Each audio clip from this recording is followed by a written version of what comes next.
Today on The State of Us, the amendment that remade America and the possibility of civil war.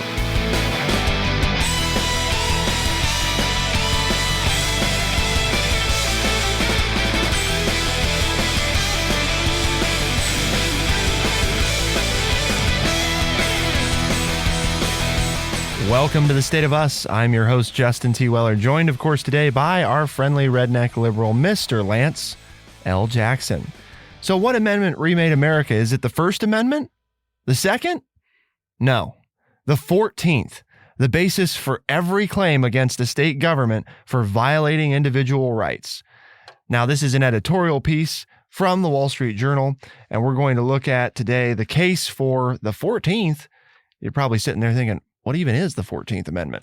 So we're going to look at that and talk about the impact that it's had and how it may affect some forthcoming Supreme Court cases, such as the hotly contested abortion case.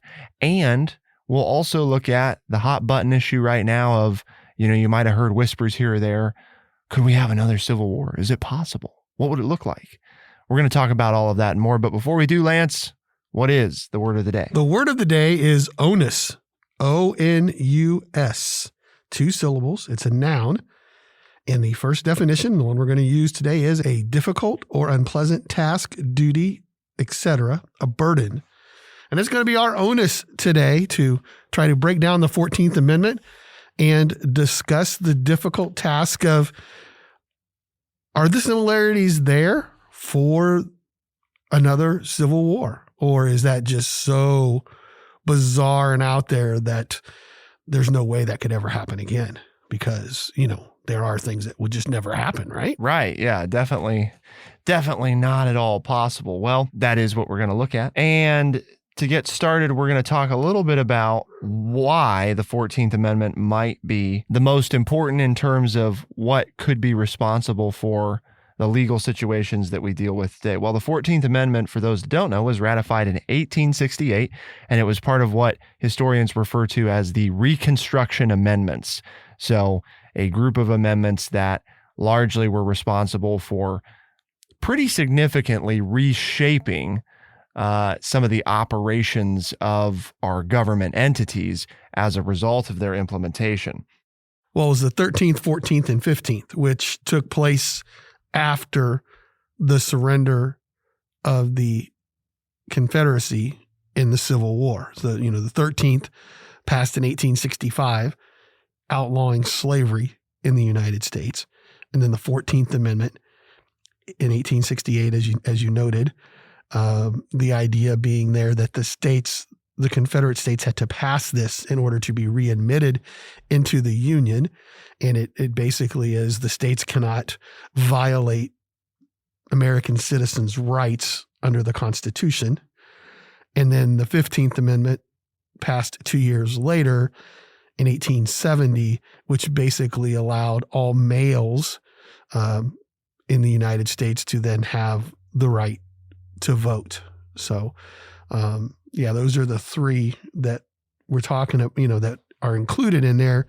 And they were all within a 5-year period after the fighting had stopped in the Civil War and peace had been negotiated. So the little backstory on, was the day the 14th Amendment was ratified, did that change the fundamental functioning of government? Well, I suppose that depends on who you ask, but based on the piece, they talk about that ultimately the 14th Amendment, among its other provisions, and this is the part we're kind of honing in on today, bars states from abridging the privileges or immunities of citizens or depriving any person of life, liberty, or property without due process of law.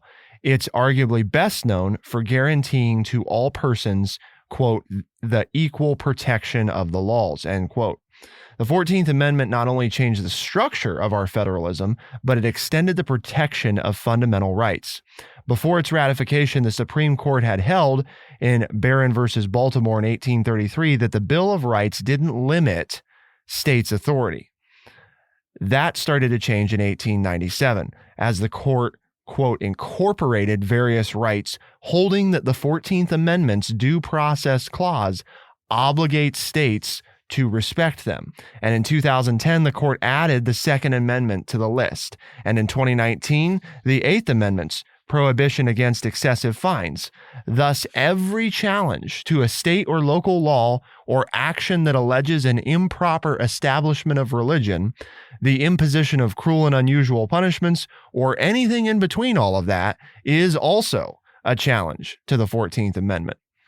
And they go on to talk about, Lance, a history of cases that have basically just slowly built on top of this, right? And good, bad, or indifferent, this has had a big impact on how our government works. And let's be honest, if we go back to the 13 colonies and when some of the leaders met and said, you know, the onus is on us to make the difficult decision of whether or not we should take on the King of England and do we want to be independent. The problem getting them together created a famous political cartoon by Ben Franklin of a snake that had been chopped up was, well, we want the rights within our colony and we're willing to go with the rest of you if we don't lose our independence as a colony. And then if you remember when we finally decided as colonies to go to war against England as the United States, our first system of government was the Articles of Confederation that gave supreme power to the states. So this has gone on since the beginning. This is nothing new. It really wasn't new, in my opinion, as the authors try to point out, well, you know, this really changed things after the Civil War.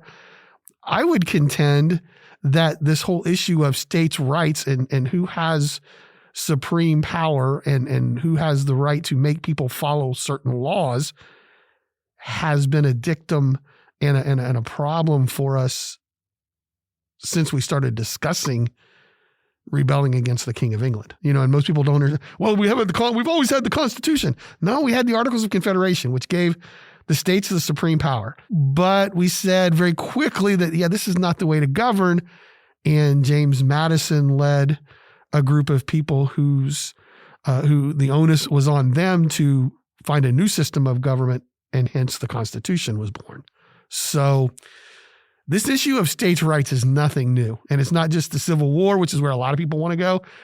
I contend it goes back to the beginning of when we decided to rebel against England. The whole notion was that we had people that were fearful of overly centralized, singularly powerful people or entities, but at the time, obviously, mostly people, because the entities, right, the government of the United Kingdom enabled the British Crown to do what it did. Led by Thomas Jefferson, right? I mean, Thomas Jefferson, third president of the United States under the Constitution. Correct. He was the leader of those who said, we do not want to have a strong central government or a strong national government. Even though, and of course we've discussed this irony before, Thomas Jefferson as a president did a number of things to expand the powers of the presidency. And people might forget that, you know, right up until when the Constitution really was agreed upon by, you know, the different delegates at the time, there was a lot of conversation about not having a single executive, about it being like an executive panel or committee of multiple people. And so there still would have been three branches of government. Which it had been under the Articles of Confederation. Exactly. You know, it was the assembly. Yes. And that's why I always put that little phrase in there, under the Constitution, because we actually had leaders of the Continental Congress, which General George Washington referred to as president, the leader of the Continental Congress, which changed on a yearly basis. The president of the Congress. Right. They were referred to as the president of the Congress. And that was when we, you know, had written the Declaration of Independence to become the United States of America. So, and I think from a history component, you can kind of trace it too, right? They hedged toward the overly decentralizing of power in the early days, because I think their feeling was it would be better for it to be too decentralized and for the states to have too much power and to slowly take what the federal government needed than it would be to start with a federal government that was too powerful, because obviously it's sort of this whole thing of it only can go one way, right? As the states over the many years have ceded power to the federal government, it's there's not a lot of great examples of the federal government giving power back to the states. Usually it flows in the direction of, well, the states aren't going to really handle this directly anymore, or they're going to implement it, but they don't fund it directly, or whatever. Where if you lived, in 1787, the states handled probably 95% of any governmental business that had anything to do with your day-to-day life. And the states found out very quickly they couldn't handle things, and they went asking for help. I think they also discovered, right, that with this new world, which obviously had been inhabited for several hundred years at that point, but relative to the rest of the world, from a global standpoint, still a relatively new area and not nearly the density of population as much of the rest of the world.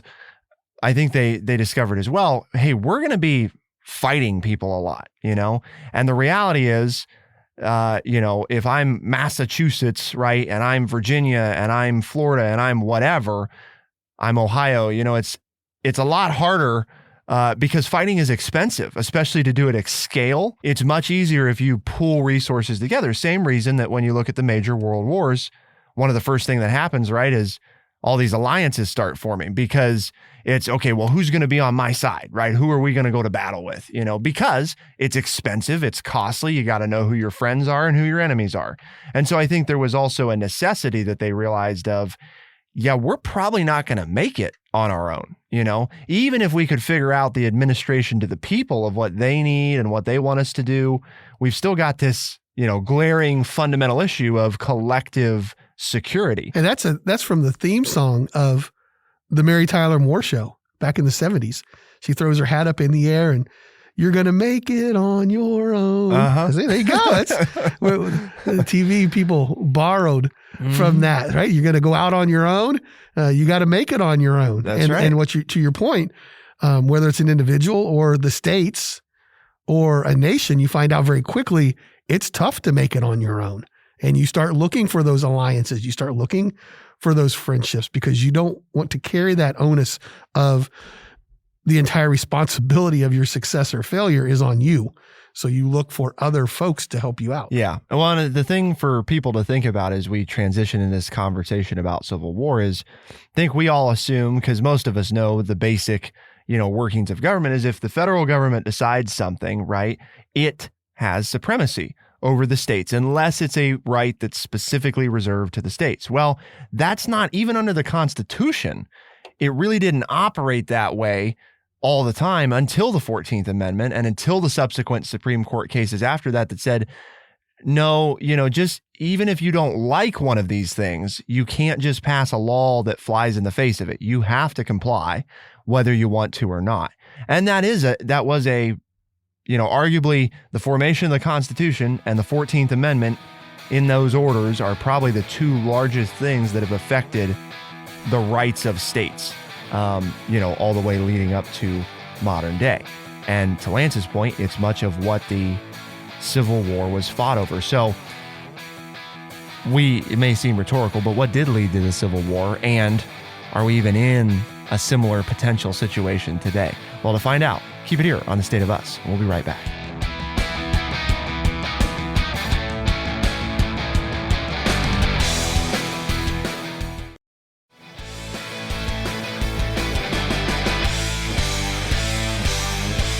If you're looking to talk about a sticky subject, then you're talking about what led to the Civil War.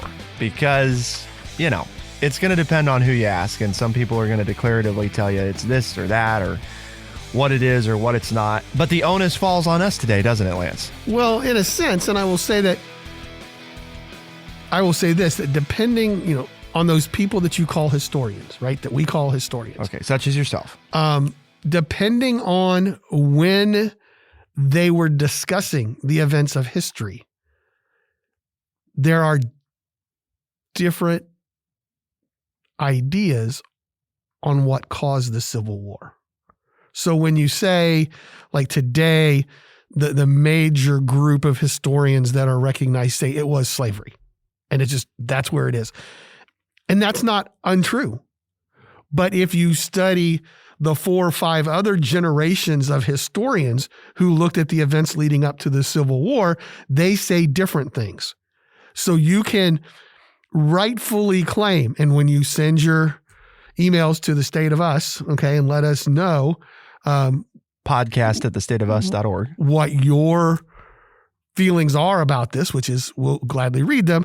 I understand that you can quote historians, because depending on what time period those historians were studying the Civil War, I think there are up to 5 different historical periods where historians said different things since the Civil War. So you can be right, we can be right, and somebody else can be right using historians, with air quotes there, real historians, not just Facebook historians, but real historians have said different things about what the cause of the Civil War is. So remember that, okay, as you're reading, all right? And as you're quoting what you're reading, the time period from which you are taking the historical view has a definite drive on the onus of what caused the Civil War. But it was just that same thing that we've told our audience so many times. We become such an either or society, right? It's this or it's that. Why can't it be both, you know? And I think from what I've read from different historians and different historical accounts, I think it is both. I think there was a festering problem all the way leading up to the Civil War.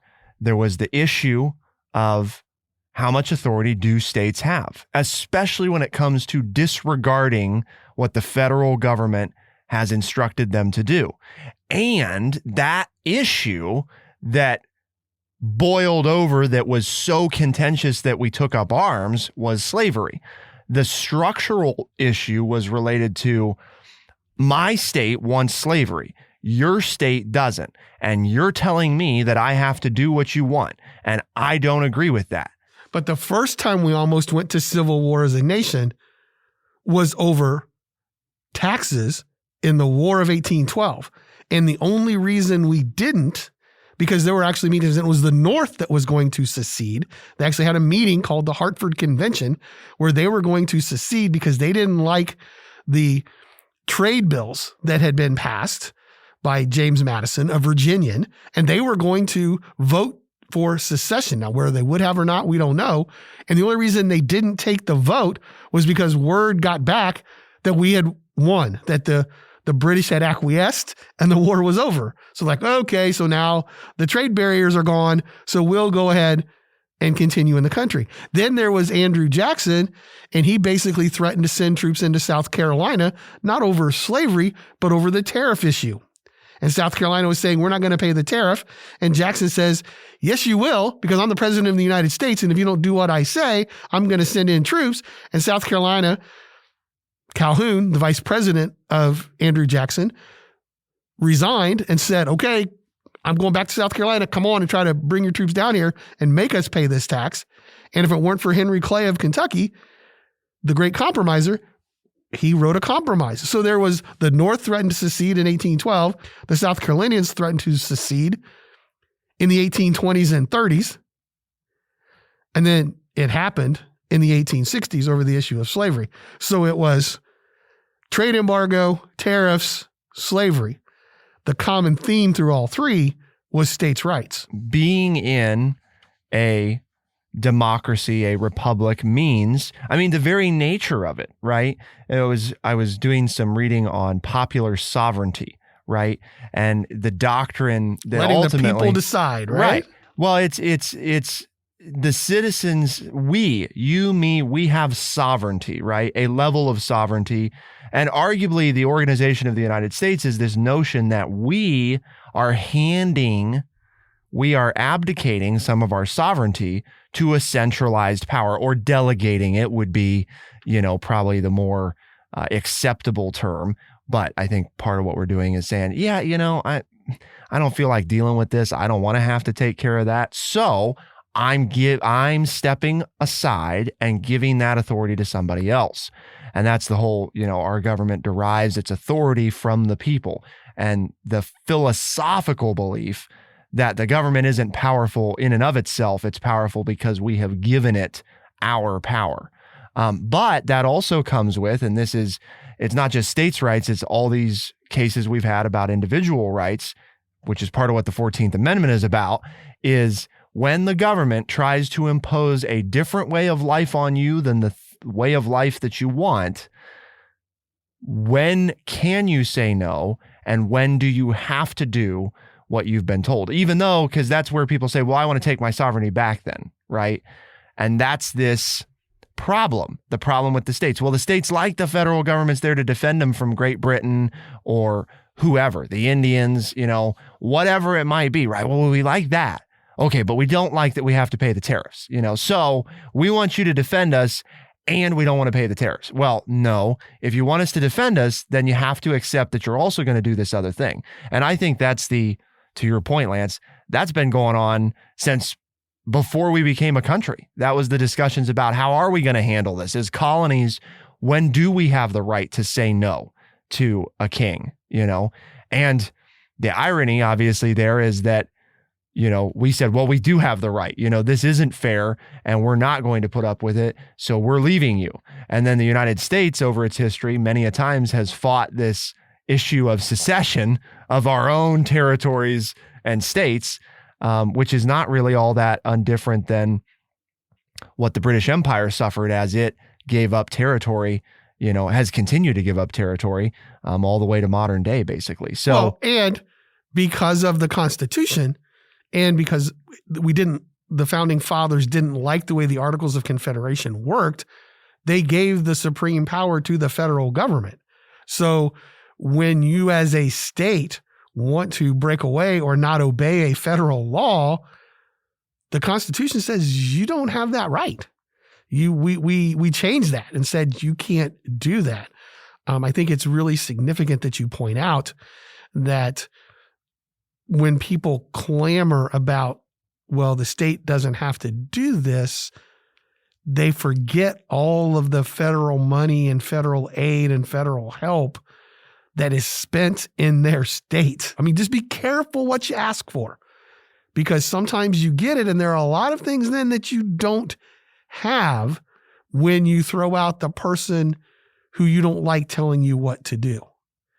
There's some stability there with the federal government that I think some of these people that are clamoring what the states have the right to do and not to do, and we don't have to listen to the federal government, they forget all the different ways that they are benefiting from said federal government. Well, and an important, this is where you get into the hairy business of finances, right?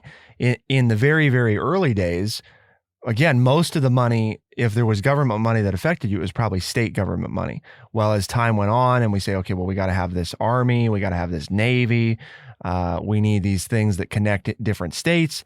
It just made sense to say, well, why would my state and your state and this state all have to negotiate separately? Let's just create a common account, so to speak, and put our money in it, right? It's kind of like we've all decided to rent this apartment. And, I suppose you could give me money and I can pay the water bill, and then I can give you money and you can go pay the electric, and then we'll give the third person money and they can go pay the rent. And, we could do it that way, but boy, that's a mess, and complicated. Why don't we just all put it into this one place and then from that one place pay everything?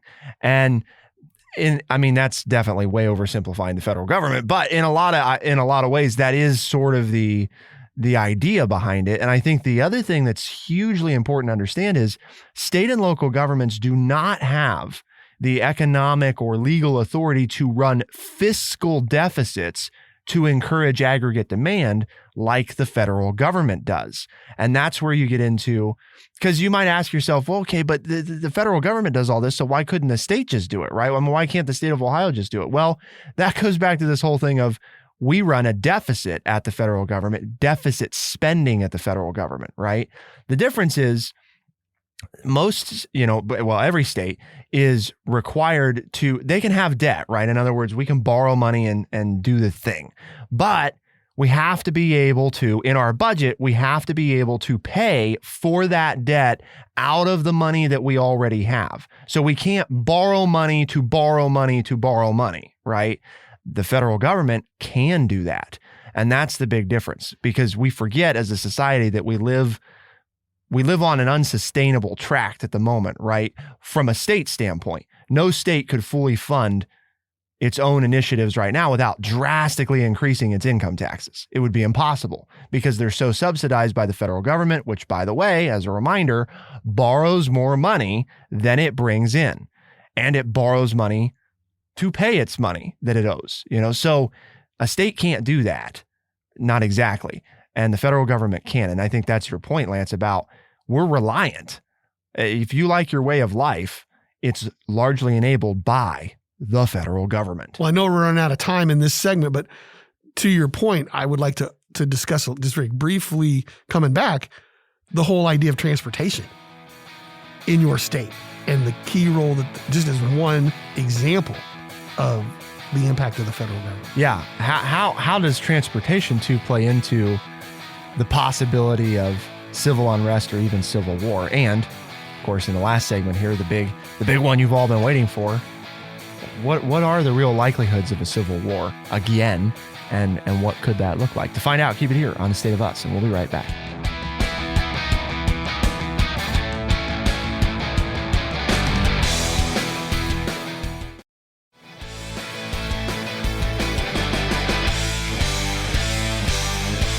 Something we all take for granted, Lance. Maybe not all of us, but I think most of us, because we've all lived this way for as long as we can remember.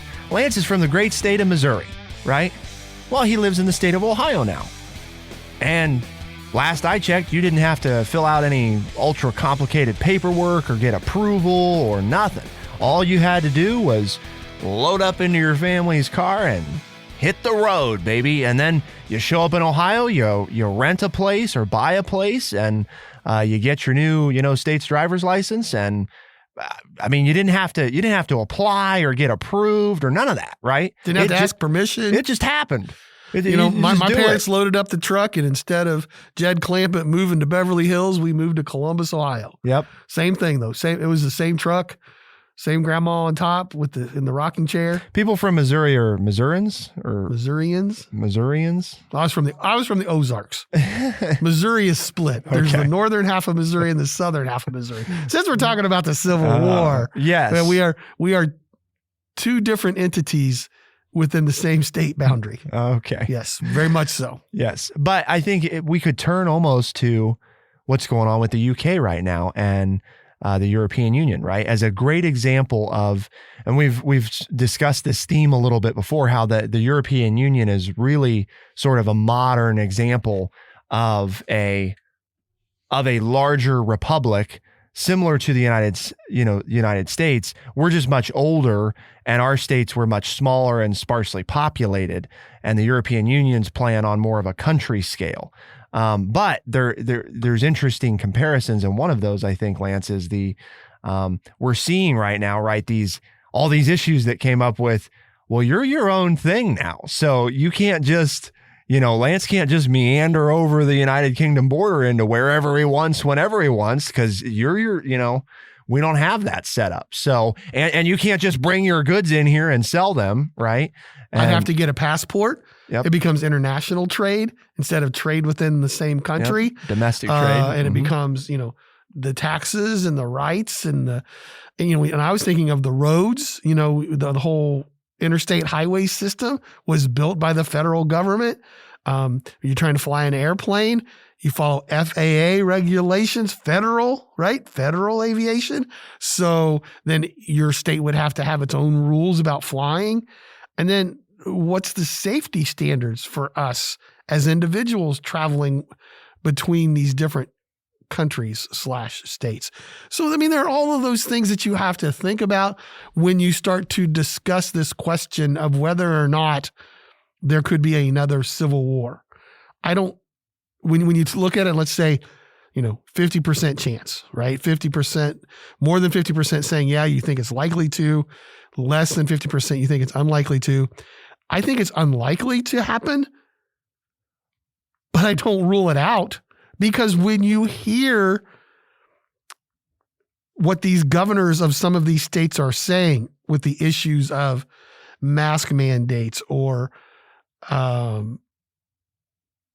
critical race theory being taught or vaccination policy, you can go back to the pre-Civil War period of 1850 and read politicians almost verbatim saying the same thing, just plug in slavery, taxes, trade embargo.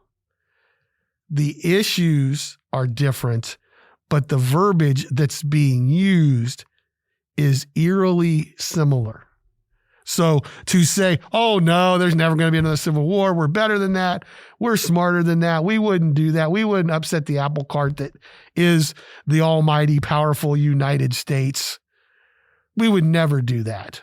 No, I don't think we would, because we've been crazy enough and mad enough and silly enough, whatever words you want to use, to do it before. I think it's possible that it would happen again. Do I think it's likely? I personally don't think it's likely to happen. So, I mean, I put it at like a 20% chance, so, and some people say, really? I think it's like a 1 or 2% chance. Oh my gosh, you say 20? It was funny the other day, I was reading a book and they talked about, the Civil Rights Act of 18 something.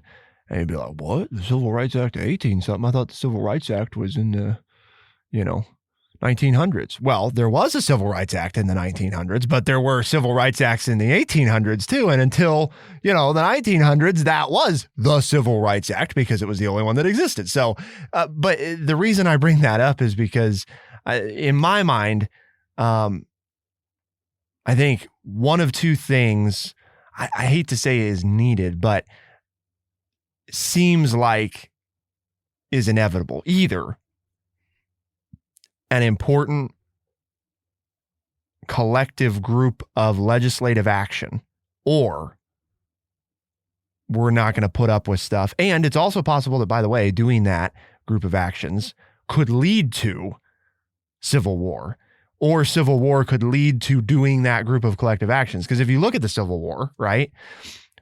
Civil War happens, and then we do 3 constitutional amendments right away, and it's okay, we're going to do this, this, and this, because obviously the fact that we didn't have these things on the books are part of the reason that we got to that point.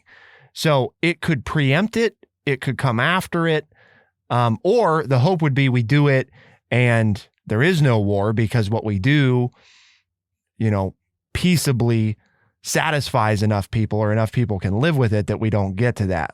I think the biggest obstacle, the biggest hindrance to a civil war today is just the practicality of it from we got a lot of people with guns, but as Lance and I consistently remind people, the power and scale of the federal government today is not at all what it was like the last time there was a civil war. And as awful as it is, I'm not sure that any group of ragtag citizens, or even a confederation of multiple states, could mount much of a resistance to the might of the U.S. military. Yeah, to your point, the United States was not a world power in 1860. No. When it wasn't even in the top 10, I don't Well, there was no Air Force. Right. I mean, you couldn't fly a plane to someplace in 20 minutes and bomb them. I mean, you had to march troops across a physical barrier into another place, and then you had to fight each other, and you had to kill enough of their people that you could impose your will. And we can impose our will, as we see across the world, in all kinds of different ways right now. One of the biggest ways, I think, Lance, that would immediately take shape is the federal government would snip on the federal funding. And I'm not sure how long, hardly any states in the U.S. could stand on their own 2 feet the minute that umbilical was snipped, And you look at the Civil War, well, that's not really the way it was leading. I mean, not to the extent that it is now leading up to the Civil War. The states actually did have maybe a chance of standing up a little bit on their own, but even the Confederacy was plagued with financial issues, and people are like, not wading into that because, it's a mess. So I think there's a practical component too of, we can talk about it all we want, but one of the reasons I don't think it's likely is because just the practicality of any group or state being able to execute it is so tricky. So while the rhetoric is similar, the rest of it is not, to the point where it just doesn't seem likely. Right. I just don't think, and I could be wrong. I mean, there's also admitting that I think Lance and I are both sincerely hopeful that it wouldn't happen, that we could Right. figure out how to be better than we were then and come to a conclusion without war. And we did before the Civil War too, to your point, right? I mean, we were able to avoid two secessions. Averted it twice. Through compromise and through negotiation and through government. And then we encountered one we couldn't. So, but I think we're definitely divided right now. We're definitely upset. And I'm not sure that we feel like we have a unified vision that we're working toward as a country. And I think that's the biggest issue, is it's us versus us right now, instead of us versus the esoteric them, right? We don't have an issue as a nation that we're taking this on, together. We don't really have anything like that. And I think that's sad, but to me, that's the big thing that we're pushing up against. It's the onus that the United States must address. So why are we doing this, you might ask? Why are we talking about this? I might ask that. True Chat has put the onus on us with a mission statement. And that mission statement is to educate people by providing honest, open, and respectful conversations. And I believe we have done that again today. And if you've enjoyed today's show and you share it with others and they say, well, that sounds like something I'd like to listen to, well, then you tell them they can. All they got to do is go to Spotify, Overcast, Stitcher, Apple Podcast, and anywhere they find their podcast, and we're there. And they can join up and start to listen and have those conversations with you. And now we must place the onus on our listeners, Lance, and ask them to reach out by sending an email to podcast@thestateofus.org. We don't ask our people to do easy things. We ask them to think. We ask them to ask questions, and that's not always easy, but we are up to the task here at the State of Us, and that is why it's important that you share it, just like Lance explained to you. And we're available twice a week, Tuesdays and Thursdays as a podcast, and on the weekends in select talk radio markets, AM and FM radio stations around the country. So what do you got for the count here on the word of the day, Lance? I have 5-3, me. Okay. Since you called me out and said I don't keep track except in my head, I put it down on paper. Okay. And going into the closing, I was up 4-1, and you tried a quick comeback. So the onus is on me to mount the comeback, is what you're saying. Okay. Because you didn't use it at all. I used it once. I am going in the first two segments. I am going to provide some of my sovereignty here to Bradley and put the onus on him to take care of making sure that this score the show's over, so you can keep saying onus all you want. Is a little bit more appropriately. Final score 5-3 is appropriately spread out. Yeah, don't cut this part, Bradley. Whatever you cut. Okay. The final score was 5-3. Justin lost. He used onus twice in the closing. Yes, but that still wasn't enough to eke out a victory, and it was only a 2-syllable word. I can't help him out much more than that. For the State of Us on True Chat in Urbana, Ohio, I'm Justin T. Weller. I'm Lance Jackson. Special thanks to our producer, Bradley Butch. Thank you all, our audience, for tuning in. We'll see you next time. Be the change.